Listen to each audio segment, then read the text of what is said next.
अस्सलाम वालेकुम। मैं तुहाडा अपना वीर शकील अहमद। तुसीं देख रहे हो साडा यूट्यूब चैनल पिंडा वाले जट। माशाअल्लाह जी अज असीं मौजूद जी फतेहपुर मंडी जिला लिया तहसील करोड़।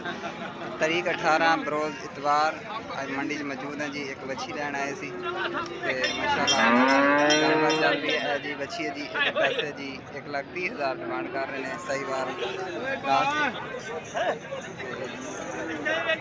बाकी तुहाडे सामने जी जानवर देख सकते हो।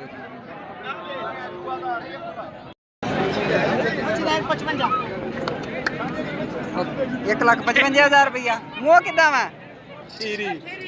लगती तो चौकी जिमें चंगी बच्ची 55,000। कितने पैसे बच्ची दे? एक है मैं मांग लिया 1,20,000 रुपया।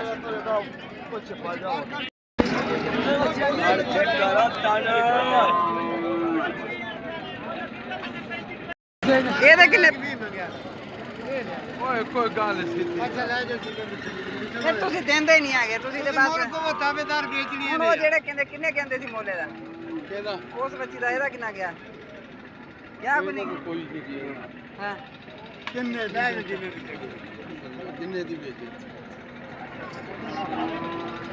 1,20,000 90,000 रुपये दे चंगी है बाबा जी शह लेके चले हैं, तो नहीं पीछे भाई।